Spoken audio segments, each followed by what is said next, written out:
Wih, Halo. halo, selamat malam, Mas Coach Andika ya, Wah, bukan panggil Mas ya. malam Mas Bondan. Wah, Iya, iya, iya, iya, iya, iya. Gimana kabarnya Mas? alhamdulillah Kabar baik. seger aja nih. Alhamdulillah. Amin, amin. Iya, Bentar, ini iya, iya, headset iya, saya iya. keluar masuk nih suaranya. Iya, iya, coba, Coba cek. coba dulu. Oke, ya aman, aman. Cek sound dulu ya. Lagi Waduh, sibuk Mas. apa sekarang?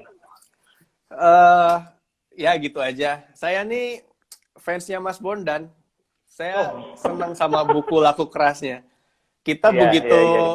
tahu buku itu kita beli loh, kita beli dan kita Masa? suruh kita minta tim kita baca biar kita nggak pusing bikin landing page dan iklan. Benar, benar, benar, benar, benar.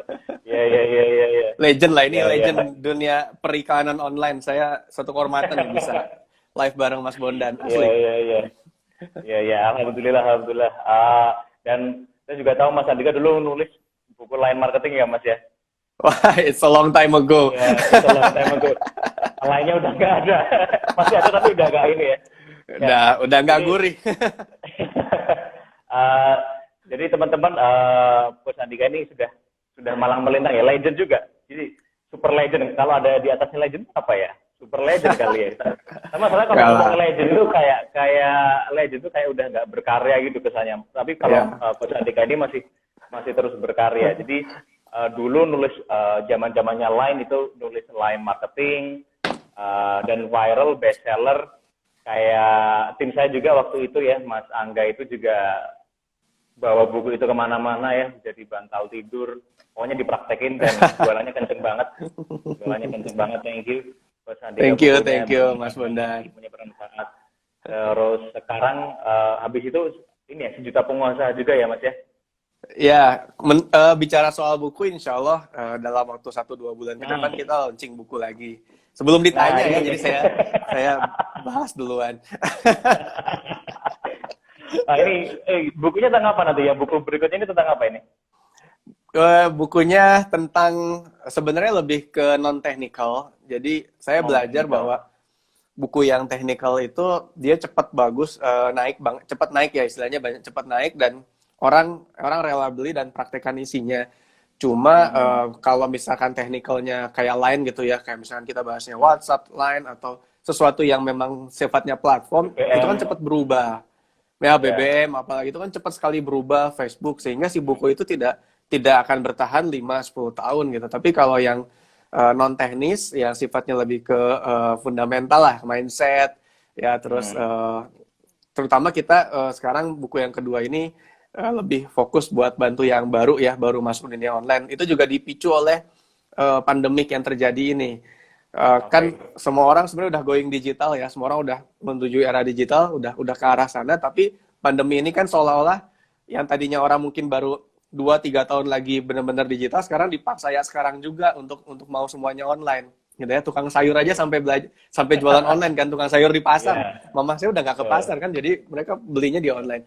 Artinya banyak sekali orang yang kaget dan terpaksa masuk juga. Oh, ada Teh Rizka nih. Halo Teh Rizka.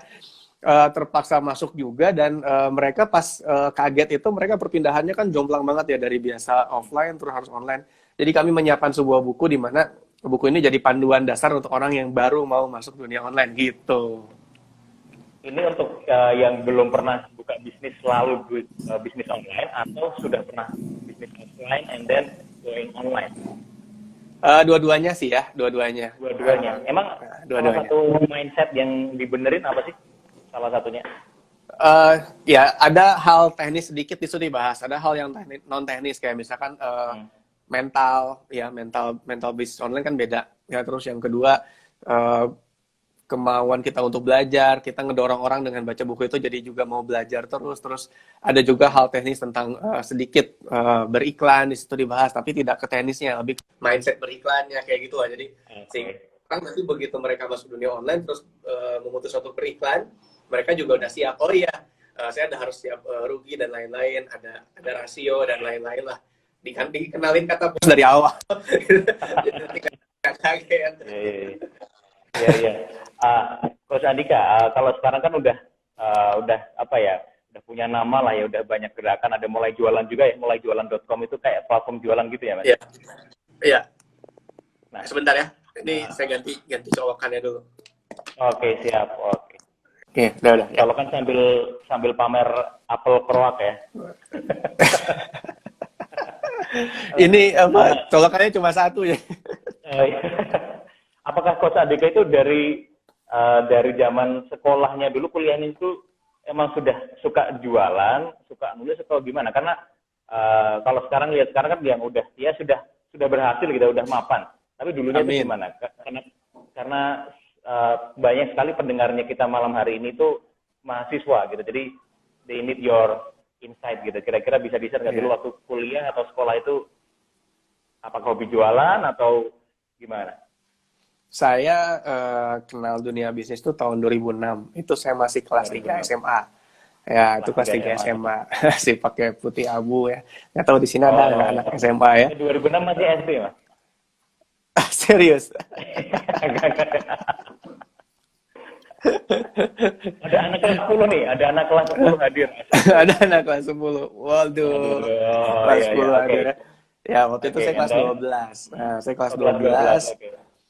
Ya, saya diajak bisnis bareng temen. Saya waktu itu niatnya sih cuma buat uang jajan tambahan ya, karena agak sedikit nggak enak lagi kalau misalkan uang jajan nggak cukup terus harus minta. Nah, terus waktu itu saya udah mau lulus SMA kan. Nah, justru pas saya mau lulus SMA itu, saya milih kuliah yang menurut saya tidak akan mengganggu bisnis saya. Jadi kebalik, mengganggu bisnis ya. Ya, kan di buku saya itu juga ntar dibahas tentang mindset antara pelajar versus pebisnis. Karena banyak yang gini, mereka berpikir mereka ini adalah, ada Kang Sandi tuh, ini yang bukunya baru launching nih, Online Shop Mastery ini. Iya. Oh iya. Kayaknya pernah ketemu juga nih di Jakarta nih. Oh ini kelas CEO bukan? Kayaknya ya. Oke. Oh, teman juga ya, Mas ya? Iya, ini dari 2010. Wow, oke. Kembali ke kelas tadi. Kelas 12. Nah, kembali untuk saya kuliah kan, jadi banyak mahasiswa atau pelajar gitu ya, pelajar yang saat mereka berbisnis itu mereka mindsetnya adalah, oh saya adalah seorang pelajar, seorang mahasiswa yang kebetulan pebisnis. Ya, artinya mereka memposisikan diri tuh saya pelajar, saya mahasiswa, kebetulan aja sambil bisnis.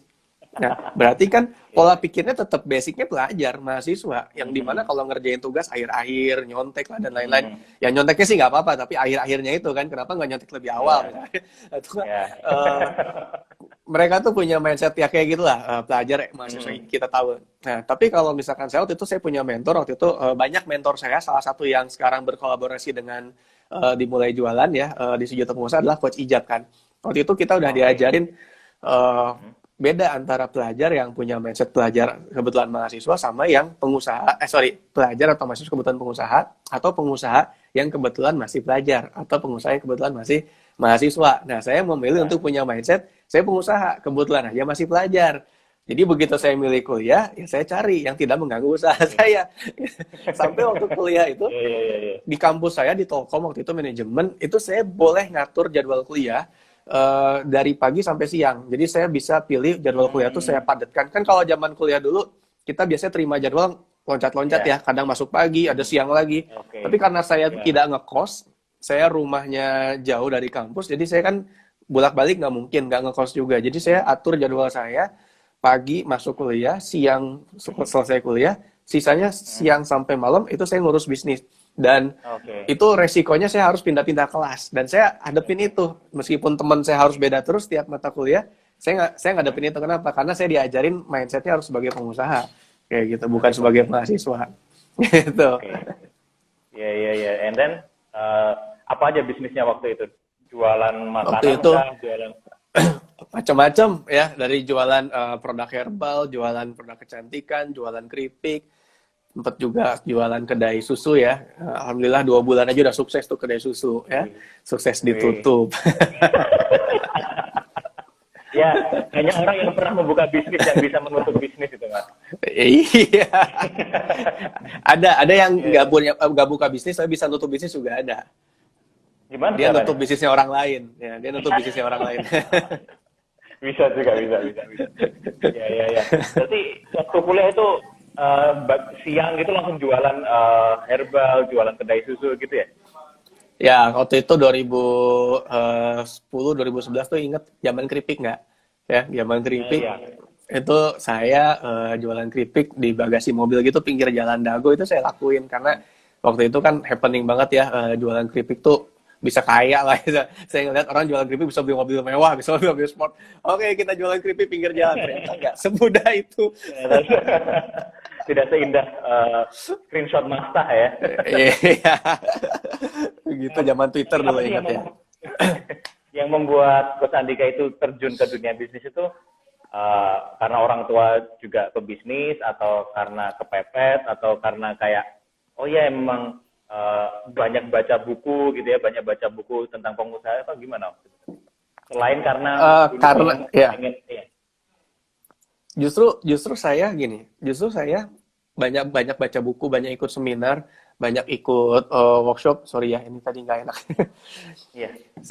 Saya bisa baca buku ya, terus saya bisa mau jadi, saya kan malas baca buku. Kalau bukunya kebuka, mata saya ketutup. Ya, bukunya ketutup, mata saya kebuka lagi. Saya malas banget baca buku. Saya malas banget ikut seminar, workshop. Justru karena saya masuk ke dunia bisnis duluan, saya jadi merasa terpaksa untuk upgrade diri saya. Jadi menurut saya ya kalau orang di awal ya kita cemplungin aja dulu ke bisnis, makanya kan kita mulai jualan itu kan mulai jualan dulu. Nanti begitu mereka masuk, kita akan arahkan juga, bahkan nggak cuma sekedar baca buku ya. Kita tahu bahwa marketing itu kan ada marketing bumi, ada langit gitu ya. Nah, ternyata kan banyak sekali faktor keberhasilan dalam bisnis yang ditentukan oleh faktor langit. Nah, saya baru belajar tentang itu tuh setelah saya terjun dunia bisnis. Jadi, alasannya kenapa? Bukan karena pengen belajar, tapi karena memang butuh uang. Ya, saya mata duitan ya, BU lah ya, butuh uang.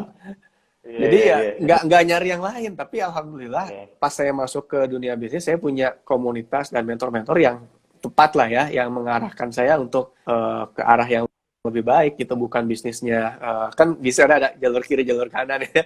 Alhamdulillah diarahinnya ke sana, ke area pengembangan diri gitu Mas Bondan. Gitu. Termasuk kenal ESQ itu dari situ atau baru-baru ini? Oh, kalau ESQ itu saya dulu alumni dari zaman saya kuliah. Jadi sudah ikut trainingnya dari zaman saya kuliah. Terus habis itu ya udah nggak banyak ikut lagi, pernah ikut lagi sekali. Terus waktu itu nggak sengaja saya ikut training di Singapura. Nah pas di Singapura itu saya sengaja ikut training. Itu gimana? Sorry, ikut datang. Sorry, ikut trainingnya sengaja. Dan yang nggak sengaja tuh ketemu Pak Ari Ginanjar di situ, gitu. Nah itu lucu juga, itu lucu. Jadi waktu saya ikut training di Singapura itu ada 12.000 orang yang ikut training yang sama waktu itu. Anthony Robbins ya. Anthony Robbins ya 12.000 orang. Ya, apa namanya? Judulnya? Power Within atau Wake Giant? Unleash the Power Within ya kalau nggak salah. Ya. Nah, itu waktu kita masuk itu semua kan ngantri ya. Waktu itu beli tiketnya bukan yang nggak pakai antri ya. Jadi tiketnya yang harus masih ngantri. Tapi ternyata semua ngantri. Bahkan sampai yang jadi kalau nggak registrasi hari sebelumnya tetap harus ngantri lah istilahnya kayak gitu meskipun dia VIP atau yang kelasnya tinggi. Nah, waktu kita ngantri itu kita datang terakhir. Terus kita lihat ada mungkin ribuan orang ngantri. Oh, kayak ular. Aduh, kita udah mental Indonesia kan keluar. Ini gimana kalau kita berteduh saja, kita tunggu antriannya habis, nanti kita baru masuk belakangan. Nggak apa-apa lah gitu ya. Tapi begitu kita coba lihat dulu antriannya seperti apa gitu ya, sambil vlogging. Begitu kita ngantri, tiba-tiba ada sosok seorang guru gitu ya, Pak Ari Ginanjar sedang. Iya. Sosoknya kan tinggi besar. Wah, besar itu ya. Antri juga. Antri juga. Jadi kebayang nggak? Pak Ari aja mau ikut antri. Masa kita ke belakang terus nanti aja nunggu semua masuk kan? itu cemen banget gitu ya. Akhirnya jadi malu sendiri gitu ya. Terus ya sambil ngantri kan kita nggak ada kerjaan. Oh, kita vlogging, kita sapa Pak Ari gitu. Pak Ari waktu itu ya nggak inget lah siapa kita, nggak kenal. Tapi waktu itu Pak Ari pernah beberapa tahun sebelumnya ikut, sepanggung dengan Pak Ijab ngisi training di tempat yang sama. Jadi waktu itu Pak Ijab mengenalkan diri dan akhirnya kita semua mengenalkan diri lah di situ. Nah, dari situlah jadi kenal lebih dekat gitu. Akhirnya kenal di situ, terus ketemuan di Menara di Jakarta, ngobrol banyak, terus kita ikut berbagai macam training lagi di ESQ sampai ke coaching ya. Jadi kita ikut 5 hari coaching academy ya, di 3.0 ya. 5 hari itu jauh banget kita di situ mengenal yang namanya ilmu ESQ di situ. Ilmu coaching, ilmu ESQ itu baru tahu di situ. Akhirnya dari situlah alhamdulillah jadi ada chemistry yang lebih baik ya, jadi kita bisa belajar lebih banyak, lebih dalam, dan ya ingin aja gitu lebih dekat gitu dengan ESQ di situ. Akhirnya banyak kerjasama setelah itu, gitu, event lah dan lain-lain. Dan ilmu coaching itu pasti kepake banget waktu bantu teman-teman UKM pasti kan di pengusaha, di mulai jualan gitu kan ya. Ya, Mas Bondan. Jadi ilmu coaching itu alhamdulillah selain di bisnis, rekan kerja, jaringan bisnis, tapi sama keluarga, sama orang-orang yang berhubungan dengan kita, itu juga bisa kepake gitu ilmunya. Nah, yang menarik kan kemarin ngobrol, Coach Andi kan ngobrol sama Sandi yang ngomongin bisnis di pandemi seperti ini gitu. Nah, mungkin bisa di-share sekilas nih insight-insightnya buat teman-teman di sini sebelum nanti kita masuk yang spesifik untuk milenial ya. Secara umum tuh kalau lagi pandemi seperti itu, sebenarnya what should we do gitu. Oh iya, yang waktu ini sama Bang Sandi itu maksudnya. Oh iya, waktu itu yang saya bahas ini industri yang ya mungkin udah banyak dibahas orang juga, tapi nggak apa-apa kita bahas singkat aja. Industri yang di mana ada industri yang turun kan ada industri yang naik ya, di mana uang itu kan muter segitu, ya begitu ini turun yang ya uangnya ke sini. Justru orang bilang pandemi berarti yang beli sedikit. Ya saya nggak setuju ya dengan hal tersebut. Kenapa? Saya ngecek uang bensin saya bulan lalu cuma 500.000 loh Mas Bondan. Uang bensin mobil yang biasanya 2,5 sampai 3 juta kan, cuma 500.000. Iya, artinya saya dapat uang lebih dong di saat saya nggak kemana-mana. Iya, budget kafe, budget bioskop, budget mall. Beli baju, ya, betul. Potong rambut saya udah 2 kali potong sendiri ya sama istri. Udah hemat 200.000. Udah hemat 200.000 kan. Jadi saya percaya kok ini korban konspirasi. Sampai mana tadi kita? Nggak tahu saya sampai mana tadi. Sampai cukur rambut kayaknya ya.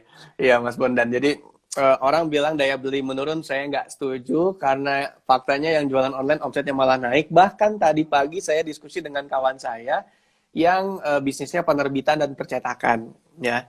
Nah, karena berhubung tadi saya mau nulis buku, mau cetak buku yang kedua kan. Jadi dia bilang ya, namanya Kang Mufti, beliau juga seorang trainer spesialis bakat ya, menemukan bakat orang gitu ya. Nah, itu ternyata naik omsetnya sampai 10 kali lipat.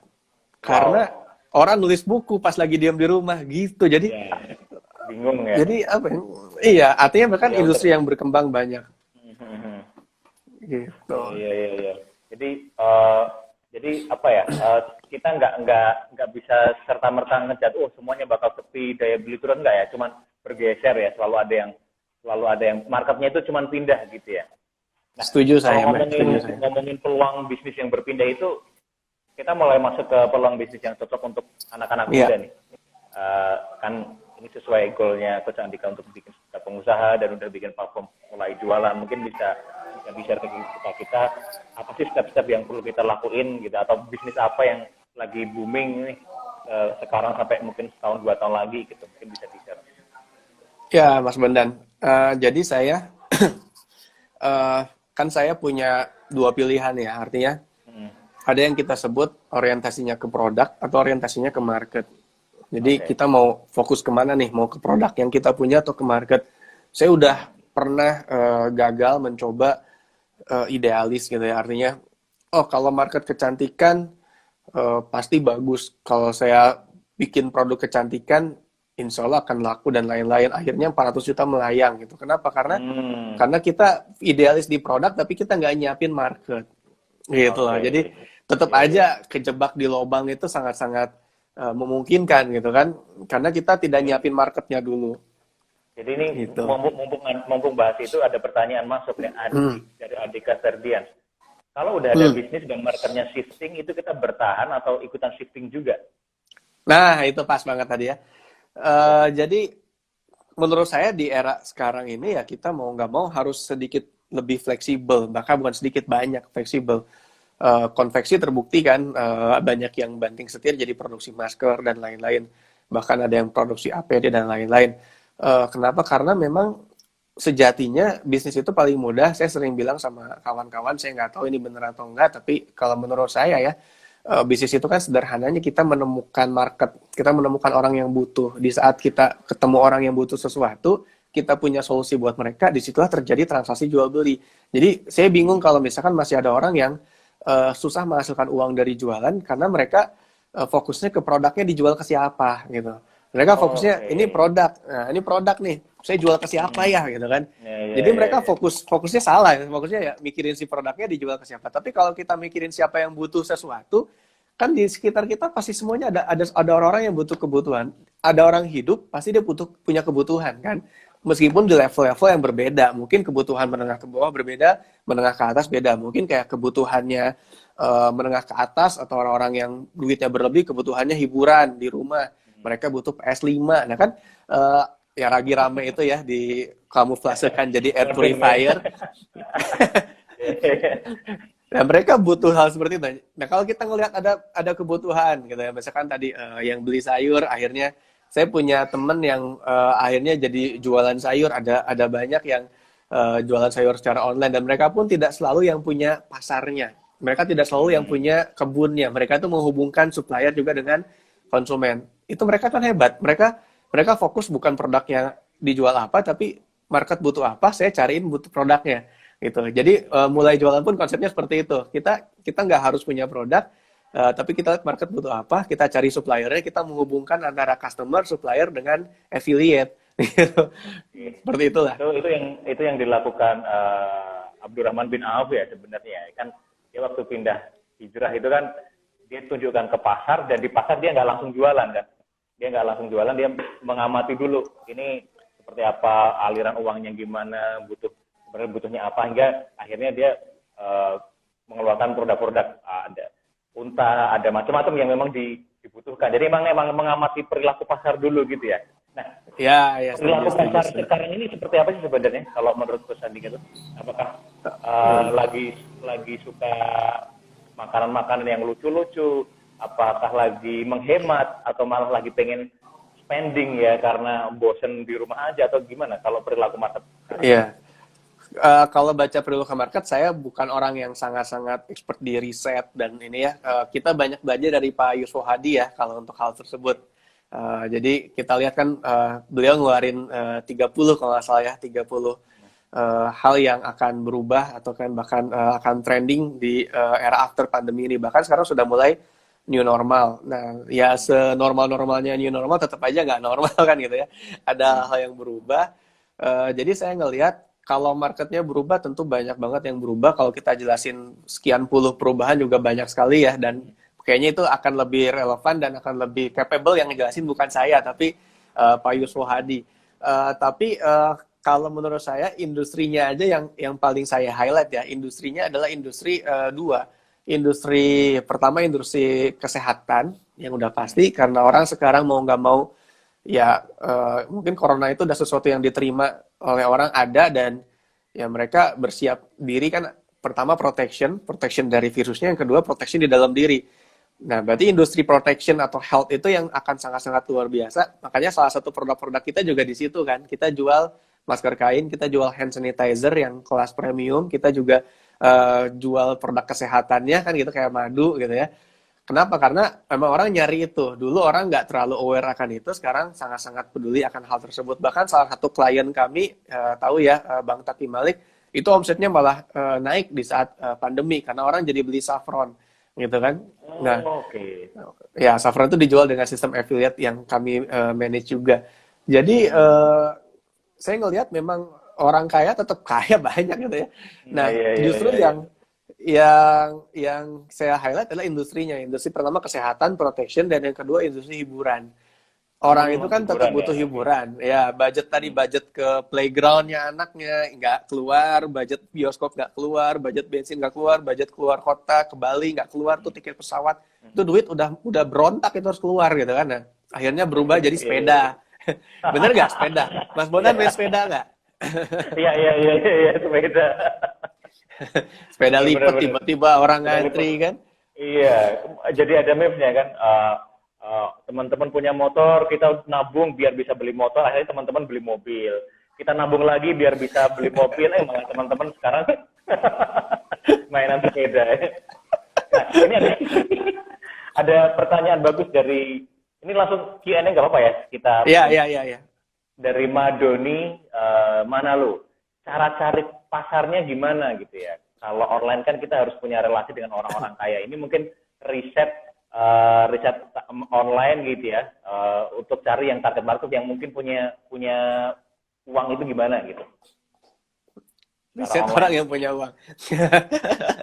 Jadi ya kalau main di ads ya, kalau main di ads kan ada faktor apa? Bukan faktor, ada variabelnya ya, ada pilihan tentang behavior dan lain-lain. Kalau main di ads lebih mudah.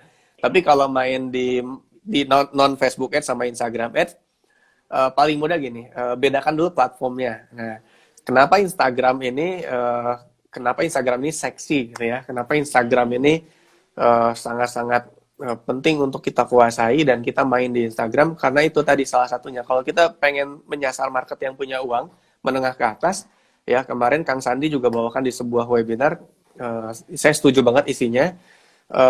Orang yang main Instagram itu orang yang tidak terlalu mikirin kuota. Beda dengan Oke. Facebook. Karena Ya, ya, Facebook ada apalagi versi Twitter ya. free. Ya, ya, ya. Sangat Benar, benar, hebat benar. gitu ya. Ya, jadi berarti kalau kita lihat Instagram itu isinya orang yang tidak terlalu hitungan terhadap kuota, berarti mereka punya daya beli. Gitu ya. Karena ada orang-orang Oke. yang nggak mau main Instagram karena takut boros kuota. Nah, atau mungkin yang nonton live seperti ini. Nonton live seperti ini adalah orang-orang yang termasuk kategori menuju sultan kan. Karena kuota mereka nggak Ya, perlu ya, ya. dihitung-hitung buat live kayak gini gitu ya. Ya, ya, ya. Jadi Iya, iya, iya, benar, mudah gitu benar. ya, main di Instagram, terus kalau mainnya organik, ya cari orang-orang yang berkumpul di akun-akun yang kelihatannya memang menengah ke atas. Misalkan kalau artis kan kita bisa bedain kelas artis tertentu gitu ya, pakai wifi gratis, jujur banget. Ya terus kalau di cara yang berbayar ya kita bisa endorse, tentunya kita pilih tempat kita endorse, tempat kita iklan gitu. Cara memilihnya dari situ kan kita bisa bedain lah ya mana orang yang setting levelnya di mana gitu ya, tentunya followersnya juga nggak jauh kan gitu. Ya, ya, ya. Ini kayaknya ini komentarnya pada membangga-banggakan fakir kuota. Ada yang bilang pakai wifi tetangga, pakai Iya, itu mereka merendah aja, itu mereka merendah internet. aja. Iya. Iya. Nah, mungkin kalau ngomongin riset ini juga ya bisa pakai yang cara dulu kan banyak juga yang dipakai misalnya kalau kita mau buka bimbel ya salah satu teman saya yang buka bimbel itu dia ngecek apakah di sebuah kota itu ada semacam supermarketnya enggak gitu loh karena kalau Supermarket ya. di kota itu ada supermarket itu kemungkinan orang tuanya itu akan punya duit untuk membimbelkan anaknya gitu. Ya. Terus salah satu pemilik swalayan terbesar di kota tempat saya tinggal ini ibu-ibu ya. Dari dulu risetnya itu buka tempat sampah. Jadi dia ngulik-ngulik tempat sampah dibuka yang mana yang sering muncul sampahnya di situ gitu. Misalnya ngomongin deterjen apa yang paling banyak dibuang gitu. Berarti kan memang dan dia nongkrong dari pagi sampai malam nongkrong di titik itu. Jadi biasanya ada tawaran mau beli tanah di perempatan itu. Nah, dia ngawasin dari pagi sampai malam itu alurnya gimana. Jadi benar-benar risetnya ini sekedar tambahan aja. Risetnya itu juga bisa dari cara macam-macam selain tadi dengan Instagram gitu ya, Coach ya. Iya, iya. Saya nggak kepikiran itu menyelidiki sampahnya orang itu luar biasa. Saya lebih mending ke Itu supermarket aja kayaknya lihat apa yang orang beli. Karena apa yang dibeli kan akan jadi bisa sampah jadi. juga. Bisa jadi juga. Tinggal nongkrong di kasir ya. Iya, iya, iya. Itu karena waktu itu belum ada supermarket mas. Ya, waktu itu belum ada supermarket. Jadi Oh, pasar ya gitu belum ya. ada supermarket gitu. Iya, iya. Oke, ini ada pertanyaan berikutnya, nggak apa-apa ya kita agak. Cara memulai all shop untuk pemula. Ini agak-agak random nggak apa-apa ya coach ya? Iya, iya, siap. Oke, cara memulai all shop untuk pemula, apa aja yang perlu dimulai dan dipersiapkan? Ya, tadi ya, pertama kalau tentunya toko online-nya sendiri, dan toko online itu kan kita nggak usah ambil pusing ya. Untuk Hmm, pemula, ya bahkan orang nanya perlu nggak saya bikin website? Ya kalau hmm, waktu saya pemula, waktu saya jadi pemula juga saya nggak perlu bikin website, saya hanya perlu sebuah akun oke, sosmed. Nah, artinya oke, saya bisa fokus dulu menyiapkan ya kalau basic banget yang disiapin dari email khusus ya kan, WhatsApp bisnis khusus pasti, handphone khusus hmm, kalau perlu karena masih banyak yang nyampurin. Terus yang oke, keempat ya jelas akun khusus. Nah, masih banyak kan yang jualan pakai akun pribadi soalnya gitu ya. Ya, oke, jadi yang pertama akun toko online khusus lah. Kalau misalkan memang mau Instagram, pilih Instagram dulu. Kalau saya untuk pemula, ini level pemula. Saya minta hmm, mereka fokus satu aja dulu. Ya kalau mau di oke, Instagram, bikin satu akun Instagram, bikin satu. Pokoknya fokus bikin satu itu gede. Gitu ya. hmm, oke. Di bukunya Kang Sandi Sutawiguna itu yang Online Shop Mastery itu yang baru Oh iya, launching benar, dua benar, hari yang benar. lalu, itu dibahas detail banget. Kalau kawan-kawan Oke, pengen benar-benar detail ya. Tapi yang saya lihat adalah pertama riset dulu tadi marketnya, karena kalau langsung bikin online shop terus langsung tentuin produknya, kita nggak tahu siapa marketnya, nanti kita bingung mau iya, mau ngapain gitu. Jadi iya, iya, persiapan iya, iya, pertama iya. yaitu menentukan dulu market saya siapa. Kenapa? Karena begitu kita tahu marketnya siapa, produk tuh bisa bisa satu, bisa dua, bisa banyak, bahkan bisa jadi bukan produk kita bisa jual, dan itu Oke, benar-benar bisa cepat making money ketimbang oke. fokus nyiapin produk, produksi lah, wah capek produksi gitu dan lain-lain.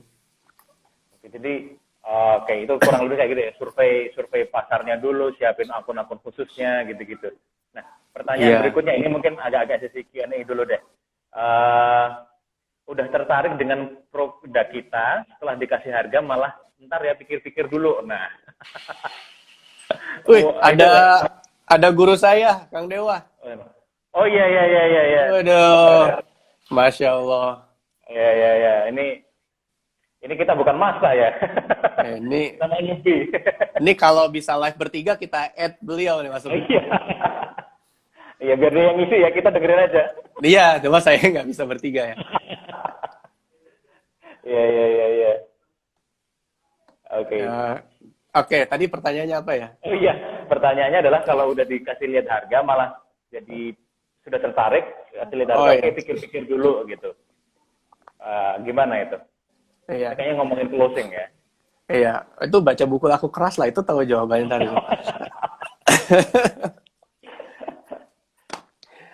Eh, ya pertama ada di buku laku keras itu banyak sekali opsi jawabannya gitu ya, dan teknik-teknik proven di situ. Di bukunya Kang Dewa juga banyak sekali teknik Iya, closing ya.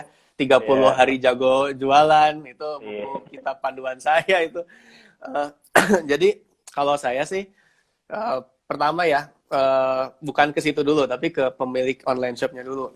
Saya Hmm, banyak banget kan gini, kayak Taki Chan Saffron aja kita memanage saat ini lebih dari 4.000 affiliate yang bergabung gitu ya. oke, Itu kebanyakan masih pemula. Dan oke, mereka kebanyakan sekali saya suka chatting di grup kan dengan mereka. Tadi juga sore saya tanya. Alhamdulillah responnya sudah lebih baik, tapi awal-awal banyak sekali yang mengeluhkan gitu ya, mengeluhkan akan kenapa orang nggak beli, saya udah capek-capek nawarin nggak beli, saya udah ini. Saya selalu bilang sama mereka, memang setiap produk ada jodohnya, setiap produk ada pembelinya gitu ya. Jangan oke, paksa jual BMW ke orang yang belum sanggup beli BMW. Nanti kalau kalau kita oke. jadi sales BMW dan kita punya mindset seperti itu kan kita akan tersiksa sekali gitu ya. Iya, iya, iya. Kebayang nggak? Tapi kan Oke. kita lihat salesnya BMW, mereka nggak pusing dengan orang-orang yang memang Hmm, belum mau beli BMW. Mereka tahu siapa target market mereka, dan mereka tetap still making money gitu. Buktinya BMW tetap berdiri, ada, tetap iya, besar. iya. Produknya launching aja. Kemarin X6 launching aja, harganya berapa miliar. Nah, Iya, iya. jadi kalau orang mikir-mikir ada dua kemungkinan kan, memang beneran mikir atau memang mereka saat itu belum menjadi target market kita. Cuma apakah orang yang nggak beli sekarang selamanya nggak akan beli? Saya juga nggak percaya itu. Someday mereka juga bisa jadi membeli. Nah, tapi minimal kalau ada pertanyaan kayak gitu, saya akan tanya kan apa yang sedang dipikirkan. Jadi Oke. tanya lagi. Di dalam ilmu coaching yang saya pelajari apa? Eh, Bertanya itu emas gitu ya. Artinya Tanya itu emas, oke. bertanya itu sebuah teknik yang gold apa ya sebenarnya penting dan ya harus kita kuasai. Bertanya bukan skill memberikan informasi. Jadi kalau saya lebih peduli skill bertanya ketimbang skill explaining gitu ya. Karena orang nggak peduli apa yang mau kita jelasin, orang tuh peduli sama yang mereka butuhkan. Seringkali penjual juga nggak tahu apa yang mereka butuhkan. Mereka berasumsi. Saya Iya, berasumsi iya, Anda iya, iya. butuhnya ini. Padahal begitu ditanya, belum tentu kan butuhnya itu. Jadi Iya. begitu orang mikir-mikir, saya akan tanya yang dipikirkan apa, gitu ya. Terus saya kasih perbandingan. Kalau dia bilang mahal, perbandingan. Saya nggak akan bilang bahwa ini produk memang ini murah dan lain-lain. Kalau dia bilang mahal, saya bilang memang mahal. Tapi dibanding apa dulu? Ya kasih banyak perbandingan, kasih pertanyaan yang akhirnya eh, poinnya adalah gini, orang itu selalu menganggap apa yang muncul dari luar itu sebagai sebagai sesuatu yang belum tentu mereka akan terima. Tapi apa yang muncul dari dalam dirinya itu kebenaran. Jadi kalau saya Betul, Mas. pengen orang bilang produk saya bagus, saya nggak akan bilang produk saya bagus. Saya akan mengarahkan agar dia bilang produk saya bagus Oke. dibanding Iya, produk iya, lain. iya, Gitu. iya, iya. Nah, cara mengarahkannya dengan pertanyaan kan gitu. Iya, Kalau iya, kita iya, bilang iya. produk kita bagus, ya orang nggak percaya, kita yang jual kan. Gitu. Contoh ini ada kacamata gitu kan anti Iya. radiasi. Mm. Nah, jadi pas kita jual kacamata anti radiasi kan akan ada orang yang bilang eh, itu asli nggak gitu kan. Mm. Kalau orang-orang yang biasa jualan kan akan bilang, oh ini pasti asli, bla bla. Dia akan bombardir dengan fakta yang semau dia gitu ya. Nah, tapi Mm. kalau kalau kita tahu tekniknya dengan bertanya, kita bisa tanya sama dia. Kalaupun saya bilang ini asli, bagaimana ibu tahu bahwa ini asli? Gimana caranya ibu bisa Oke. tahu dan percaya bahwa saya bedain ini asli? Nanti kan dia akan jawab. Ya, ya. Kita jawabannya apa? Mungkin ada tesnya nggak kan kayak gitu kan? Ya, tesnya ada sertifikatnya Ada enggak tesnya. gitu. Nah, ada tesnya nggak? Begitu dia tanya ada tesnya kan muncul kebutuhan tes dari dia. Berarti pas begitu kita kasih tes atau video testing, kan nggak harus kita tes langsung, kita bisa kasih video testing. Itu kan permintaan dia. Itu tingkat trust-nya akan sangat tinggi. Dia yang minta, dia yang nanya asli apa enggak, dia yang minta video tes gitu kan. Dan yang terakhir ya kita kasih garansi, gitu kan, seperti itu. Banyaklah tekniknya itu terlalu luas kayaknya kalau dibahas Ya, ya, semua ya. gitu. Dan ini Boleh, masternya boleh. di atas saya nih, ini nanyanya ke sini nih ya. Nah, Coach Andika kan udah mendampingi banyak UKM dan udah nulis banyak buku gitu ya. Eh, Sebenarnya apa sih yang membedakan newbie yang mendampingi banyak affiliate juga, mereka yang berhasil dan yang enggak itu sebenarnya apa sih? Kenapa sih? Kan kadang kita udah ngajarin dia, kadang kita udah ngasih bantuan gitu ya, kita udah bikin platform gitu ya. Tapi kenapa tetap ada yang belum berhasil sebenarnya apa gitu? Menurut Coach Andika Belief, itu. Mas Bondan, belief. Belief. Oke. Belief. Mereka itu saya lihat ada dua perbedaan signifikan. Orang yang benar-benar belief akan produknya sama orang-orang yang memang cuma penjual. Jadi Oke. beda sekali orang yang percaya dengan produknya sama yang cuma jual buat dapet duit. Itu beda banget sikapnya, cara jualnya, cara menyampaikan informasi produknya. Ya, saya belajar banget dari Bang Taki Malik ya dan affiliate-affiliate-nya yang 4 ribuan itu. Saya luar biasa belajar dari mereka. Ya, mungkin di situ mereka menganggap saya mentor, tapi saya belajar dari mereka. Saya belajar dari Bang Takinya juga secara langsung. Sebelum mereka, ini dari produknya sendiri ya, sebelum beliau mengeluarkan produknya, beliau percaya dulu sama produknya mereka. Dia pakai dulu, dia buktikan dulu. Habis itu, dia jual dulu ke orang-orang terdekat. Dia jual dulu ke orang sebelum dibuka sistemnya. Sehingga ternyata saya ketemu orang-orang yang mereka itu memang benar-benar merasakan manfaat produknya, believe, yakin sama produknya, dan menjual karena bukan hanya karena profitnya, tapi karena keyakinan tadi. Saya sembuh, saya dapat ini. Akhirnya ya profit jadi bonus gitu. Dan mudah sekali mereka menjual karena testimoninya dari hati. Nah zaman sekarang ini kita banyak ngelihat orang yang asal main dropship, asal main jualan Oke. aja. gitu ya. Oke. Mereka nggak believe dengan produknya, bahkan mereka nggak berani beli produknya Ada duluan. produknya. Iya. Oh iya benar juga. Benar juga. Iya, ya kan saya jual kacamata anti radiasi, tapi saya nggak pakai kacamatanya gitu kan misalkan. Iya, iya, Saya iya. nggak pakai dan saya nggak ngerasain sendiri dan ya kayak gitu. Tapi begitu ada member kami yang beli pakai, itu mereka cerita tuh ya mereka pakai aja kan. Nah, orang udah nanya, itu kacamata anak saya pakein, anak saya pakein. Orang kan nanya, Oh yang kok itu ya? masih kecil, ya kok masih kecil udah pakai kacamata kan gitu kan ya. Oke.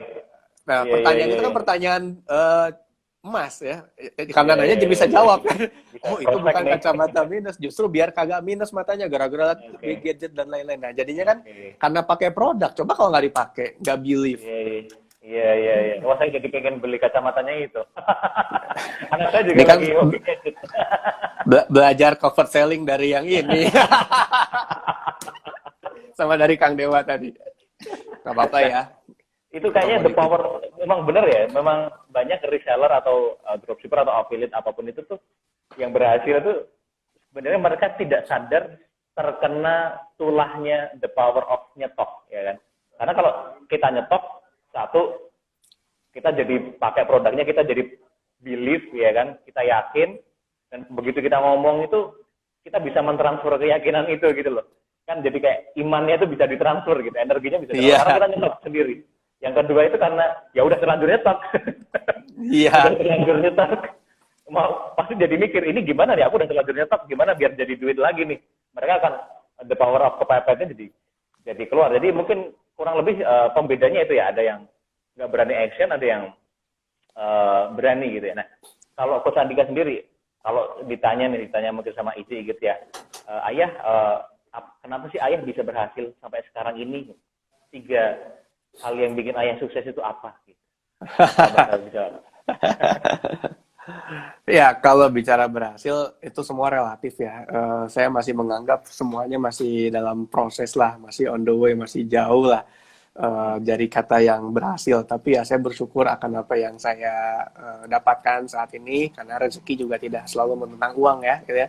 Karena banyak orang kan tolak ukur berhasil itu selalu tentang uang. Jadinya sangat-sangat sempit gitu ya. Alhamdulillah dari sisi finansial, waktu, kebebasan pikiran, santai, santuy gitu ya. Terus punya relasi yang luar biasa, punya guru-guru yang luar biasa. Saya juga jadi kenal dengan Mas Mondani langsung live sekarang. Eh, jadi menurut saya alasan terbesarnya adalah balik lagi kita nggak pernah tahu kita sampai kapan di dunia ini kan gitu ya. Apa yang kita tinggalkan itu cuma 3 ya, ilmu yang bermanfaat, amal jariah, sama anak yang soleh gitu. Jadi kalau ditanya kenapa harus berhasil ya karena kita tahu dunia ini cuma tempat kita mampir dan nanti kita harus bawa ke sana tuh bekalnya. Jadi ya kalau kita niatin ke sana, insya Allah bisnis pun jadi ibadah. Kita niatin apa? Kita niatin live seperti ini. Niatnya memang biar sedikitnya menginspirasi, meskipun belum sesukses Bang Sandiaga Uno gitu. Tapi minimal, saya mikir gini, Ada kadang Bang Sandi kalau Sutawiguna ya. kadang kan gini, kadang namanya harimau itu makanannya rusa kan, Hmm. kucing makanannya tikus. Oke. Kalau harimau lapar, ada tikus. Harimau belum tentu ngejar tikus. Oke. Karena itu bukan makanan dia. Nggak Kucing levelnya lagi dia ya. lapar. Oke. Nah, kucing lagi lapar ada rusa. Itu mereka Nggak belum tentu mungkin. mau makan rusa. Oke. Mereka jiper duluan. Nah, terkadang orang-orang yang baru pun seperti itu. Mereka begitu langsung ngelihat orang-orang yang sukses di level-level tertentu, mereka akan berpikir, wow, jauh ya. Tapi begitu ngelihat temennya UKM, online shop biasa, bisa making money 5 juta, 10 juta, justru itu sangat memotivasi mereka gitu. Oke. Jadi ya saya bermain di level itu gitu ya. Saya bermain di kawan-kawan yang newbie karena saya tahu banget perasaan pas kita baru memulai itu seperti apa. Dan alhamdulillah saya memulai di kondisi punya komunitas dan punya mentor. Jadi ingin seperti itu dan niatnya apa? Ya biar ada sesuatu yang bisa ditinggalkan gitu, nggak cuma sekedar hidup cari duit selesai gitu ya. Semoga ya Oh. someday turunan kita tuh tahu apa yang kita tinggalkan, termasuk buku ya gitu ya. Iya, Ya iya, iya. banyaklah sejuta pengusaha itu, saya nggak pengen sejuta pengusaha itu sama dengan saya gitu atau sama dengan Coach Ijab atau Coach Awan. Kita pengen sejuta pengusaha ini punya banyak orang, makanya di sejuta pengusaha, kita undang banyak orang. Ya semoga Mas Bondan bersedia untuk kita undang di live webinar kita dalam waktu dekat ya. Gantian nih. Sekalian Iya, numpung iya. langsung closing depan publik, kan nggak mungkin bilang nggak kalau depan publik gini kan. Gimana? Iya, Iya iya, kan iya, Mas? iya. Iya kan? Siap, siap. Iya. Gitu. Jadi kita sengaja bikin sejuta pengusaha tuh bukan harus kita gitu, tapi kita pengen ya ini bagian dari kontribusi banyak orang gitu. Iya, menarik, menarik. Jadi beliefnya adalah bisnis itu buat bekal nanti ya di akhirat gitu ya. Nah, ada nggak sih dulu waktu Coach Andika itu masih mulai itu belief-belief yang menghalangi itu ada nggak sih, kayak misalnya mau jualan malu, mau nawarin ke investor atau mau pasang harga tinggi takut kalau kemahalan, takut nggak laku gitu-gitu. Ada nggak sih belief-belief yang dulu menghambat itu, ada nggak? Mungkin siapa tahu bisa teman-teman di sini ada yang pernah ngalamin juga gitu kan, jadi bisa. Saya pada dasarnya karakternya introvert. Ya mungkin kelihatan ya. Saya karakternya introvert. Jadi saya tidak terlalu nyaman untuk ketemu orang secara langsung dulu awalnya ya. Jadi saya nggak terlalu nyaman untuk dilihat jadi sorotan dan lain-lain. Makanya pas pandemi ini seorang introvert santai-santai aja ya, diam di rumah depan laptop di saat orang-orang lain tersiksa gitu ya. Saya Ketemu tidak puluhan orang, ratusan orang, santai-santai aja karena cuma via IG ya kan. iya gitu. Iya, Jadi iya, iya. tapi begitu berjalan bisnis belasan tahun ya Oke, akhirnya hasil di panggung jadi terbiasa kan. Cuma oke. awalnya belief yang jadi limiting belief adalah itu, saya bisa nggak sih untuk di dunia bisnis, karena dunia bisnis saya lihat harus berkomunikasi dengan banyak orang. Saya harus bisa meyakinkan orang lain. Saya harus persuasif. Saya harus bisa bawa emosi saya ketemu orang lain, orang jadi ikut gitu ya dan lain. Sedangkan saya orangnya datar gitu. Jadi itu limiting belief saya. Tapi alhamdulillah karena saya diajarin untuk terus learning by doing dan mau ikut seminar workshop, nggak cuma di Indonesia bahkan di luar negeri gitu ya, berguru dengan banyak orang. Ya alhamdulillah akhirnya jadi banyak dapat ilmu gitu dan dipraktekin ya. Limiting belief itu sedikit demi sedikit ya pudar juga gitu. Jadi udah nggak lagi terlalu takut, nggak terlalu lagi introvert atau bukan merasa inferior gitu ya, nggak pede Menarik, ya. menarik. Itu kan, tapi kan itu kan ibarat kayak kita elang dipaksa berenang gitu ya. Nah, Iya. waktu dipaksa itu kan Coach Andika itu punya pilihan untuk udahlah aku mundur aja gitu. Ngapain aku terus-terusan ini, nggak usah lah, aku kayaknya ini emang bukan styleku, bukan kepribadianku, kayaknya aku cari duit dengan cara yang lain. Bisa pilih kayak gitu kan. Tapi kenapa waktu itu Coach Andika tetap oke jalan deh gitu? Apakah karena ada sesuatu yang pengen dikejar, yang pengen dibuktikan, atau mungkin ya karena kayak karena faktor teman-teman saya aja, ternyata teman-teman saya banyak yang kayak gitu, atau kayak gimana? Ya, faktor pertama ya awal-awal banget kenapa mau butuh duit ya itu faktor pertama ya. Ya, Nggak jadi ada buat pilihan teman-teman di lain. sini kalau butuh duit jangan malu, itu sangat-sangat manusiawi ya. Ya udah butuh duit masih pilih-pilih kan. Iya. Mau Bener miskin juga ya. pilih-pilih. Ya saya miskin terus pilih-pilih, kebayang nggak gimana? Bener juga loh, bener juga ya. Udah Iya. butuh duit, tapi saya nggak mau ini, nggak mau ini, bener juga. Oke, itu butuh duit itu bagus, itu berarti butuh duit itu, kalau kita lagi butuh duit, tanda sebentar lagi kita akan berhasil lah ya, insya Allah lah ya. Ya apalagi udah Kedua, bakar perahu. Nah, oh iya, iya, bakar kapal lagi. And then, yang kedua ya tentunya karena faktor lingkungan. Ya, oke. karena lingkungan saya orang-orang yang senang belajar, senang ikut Hmm. seminar. Jadi saya ke bawah gitu. Iya, Makanya iya, iya, iya. pilih-pilih teman itu, menurut saya pilih-pilih teman itu penting sekali di awal-awal kita berkarir. Gitu. Oke. Merapat ketemu orang. Jadi kalau kawan-kawan di Aksoro itu merapat dengan Mas Bondan yang di Jogja gitu ya. Ya bagaimana caranya lah gitu. Kenapa? Karena itu sesuatu yang sangat pengaruh dari ngobrol-ngobrol, dari ngelihat, bahkan nggak cuma ngobrol, memperhatikan apa yang orang lakukan aja itu kan masuk ke alam bawah sadar ya. Dan itu penting Betul, sekali betul. kita memperhatikan orang yang tepat gitu. Jangan sampai salah memperhatikan, akhirnya ya namanya alam bawah sadar kita nggak sadar kan gitu ya. Ya Mhm. tiba-tiba sadar-sadar udah terjerembab di lubang aja gitu kan, karena salah ngikutin Iya, iya, orang, iya. karena mungkin ya ups and down banyak sih saya gitu ya. Pernah ngerasa besar terus akhirnya lupa belajar lagi gitu ya, sombong karena ngerasa gampang banget cari duit, itu pernah saya alamin. Dan ya saya pikir segala sesuatu terjadi itu pasti atas izin Allah, dan izin Allah pasti baik. Ya kalau kata Ustadz saya begitu. Ya saya percaya aja gitu. Hanya jadi enteng gitu ngejalanin apapun. Ya mau bisnis lagi bagus mau enggak, ya kan pasti baik menurut Allah, dan pasti abis itu ada hikmahnya lah. Dan saya udah buktiin itu selalu ada hikmahnya. Kadang orang itu berhenti sebelum dapat hikmahnya. Jadi ya dapat Iya, apesnya iya, iya. doang gitu. Oke. Berhenti belum dapat hikmahnya udah berhenti ya. Oke, thank you teman-teman. Ini sambil boleh tanya-tanya lagi gitu ya, sambil nunggu pertanyaan dari teman-teman. Sebenarnya ada banyak sih pertanyaan, cuman saya simpan buat nanti. Saya tuh penasaran sebenarnya, Coach Andika ini dengan yang dulunya dibilang apa kayak introvert dan seterusnya, pasti kan ada sosok yang mengubah itu ya, entah sosok atau buku. Kira-kira sosok atau buku yang mengubah Coach Andika itu siapa dan buku apa gitu? Iya, pertama Yang tadi paling berpengaruh. di awal-awal bisnis saya juga saya join network marketing.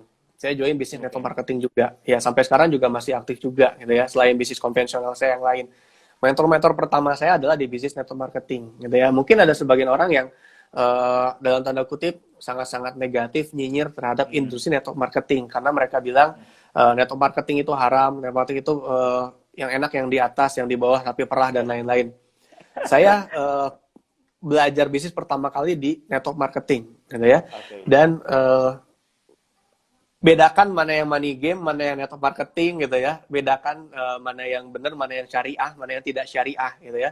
Alhamdulillah perusahaannya syariah, jadi secara syariah ya bisa dipertanggungjawabkan. Tapi yang pengen saya highlight bukan poin bisnisnya, tapi poin bagaimana seorang mentor mendidik saya. Yang mentor-mentor saya di network marketing itu yang membentuk karakter saya, gitu ya. Karena di situ kita benar-benar belajar bisnis itu bukan teori, benar-benar learning by doing, benar-benar harus ketemu orang. Saya pernah jual pembalut wanita, pembalut kesehatan wanita, dan itu pasti saya jual ke cewek kan. Seorang pria jual pembalut kesehatan ke wanita. Saya masuk kos-kosan putri, saya demo produk, saya demoin, saya bawa 2 jenis pembalut berbeda, merek berbeda, saya gunting, saya kasih air, saya bedain mana yang becek, mana yang kering.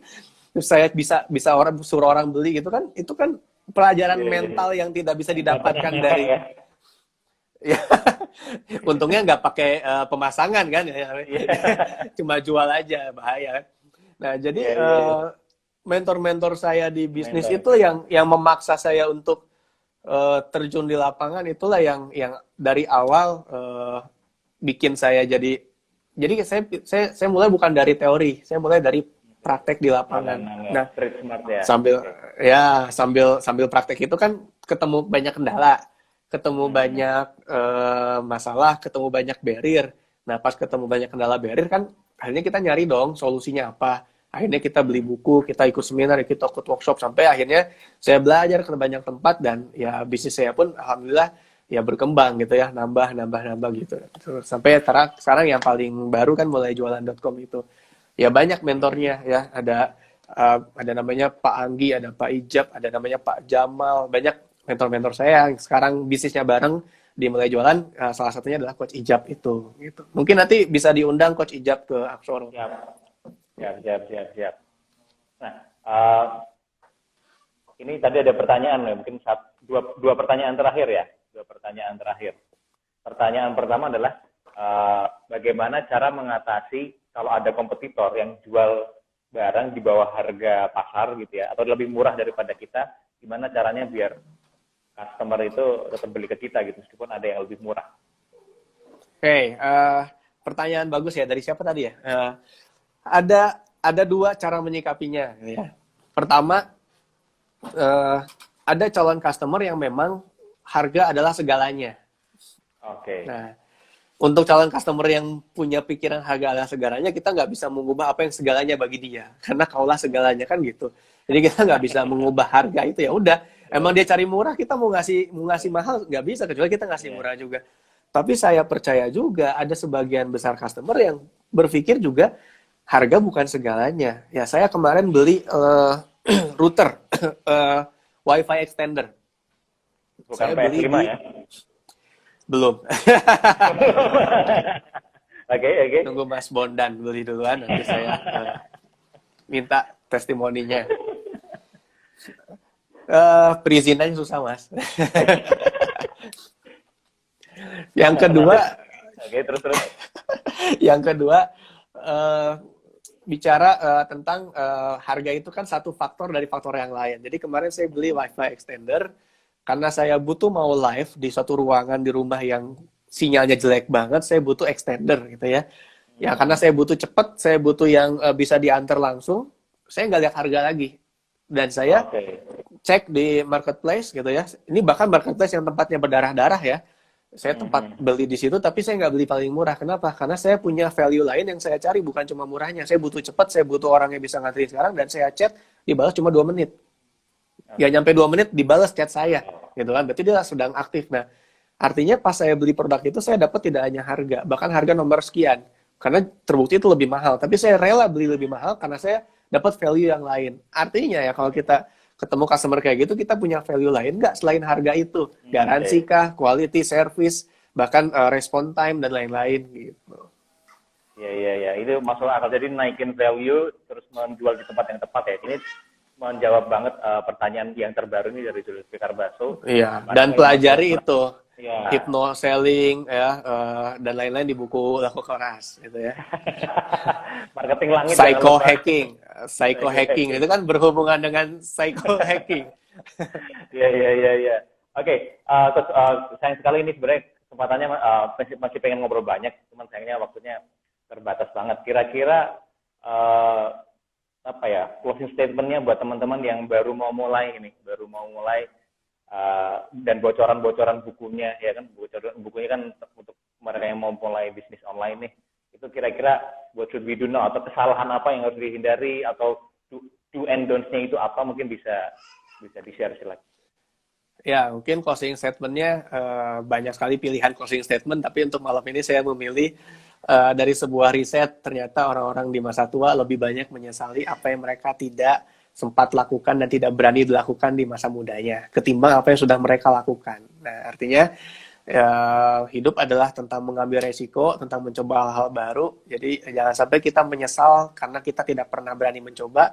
Lebih baik kita menyesal karena kita sudah pernah mencoba. Tapi saya yakin kalau kita sudah pernah mencoba, kita juga nggak akan menyesal gitu ya, karena akan selalu ada hikmahnya gitu. Jadi ya jangan sampai kita jadi orang-orang tua yang menyesal akan hal-hal yang kita tidak sempat dan tidak berani kita lakukan di masa muda. Jadi ya just do it lah gitu. Siap. Thank you, mantep banget. Jadi just do it ya. Dan buat teman-teman yang sudah live, thank you banget sudah nonton sampai akhir. Dan sebagai kita ini kesempatan langka ya untuk datengin Coach Andika ini. Jadi saya pengen teman-teman yang nonton. Enggak, langka-langka banget. Nganggur saya. Yang langka itu Mas Bondan ngisi di Sejuta Pengusaha. Nah itu coba kita cek ya. Aduh, di closing di depan umum. Iya. Kan harus membuktikan kita bisa closing ya. Siap. Udah closing. Jadi buat teman-teman yang nonton live, silakan screenshot story ini atau live IG ini, di-share di story-nya, tag @Coach Andika ya. @Andika Pratama. Andika aja apa? Salah orang. Ya. Iya, sama @Aksoro gitu ya. Nanti ringkasan atau summary yang paling bagus akan mendapatkan hadiah dari Aksoro. Jadi ini benar-benar karena gini nggak terasa, tahu-tahu udah hampir sejam aja nih, saya udah di kode-kode untuk segera selesai. Oke, terima kasih. Silakan dicoba, jangan Saya yang makasih Mas Bondan dan tim Aksoro sudah bersedia ngundang saya yang ilmunya masih cetek ini, yang belum terlalu pantas lah ngomong di sini, tapi makasih banyak. Semoga next time bisa kita undang. Ya, bukunya cepat selesai. Amin. Jualan lagi laris ya. Kita pengusaha beneran jadi 1 juta semuanya pengusaha. Amin. Kasih doanya. Ada 1 juta pengusaha karena kan berarti ada pembeli baru buku-buku Aksoro ya kan. Betul. Amin. Oke, thank you teman-teman, terima kasih. Semoga bermanfaat. See you next time. Wassalamualaikum warahmatullahi wabarakatuh. Bye. Waalaikumsalam. Makasih Mas Bondan dan yang udah nonton. Bagi teman-teman yang ingin bisnisnya tumbuh 10 kali lipat, ikuti terus video-video dari Aksoro. Jangan lupa subscribe, komen, like, dan share supaya konten ini bisa lebih bermanfaat untuk banyak orang. See you next video.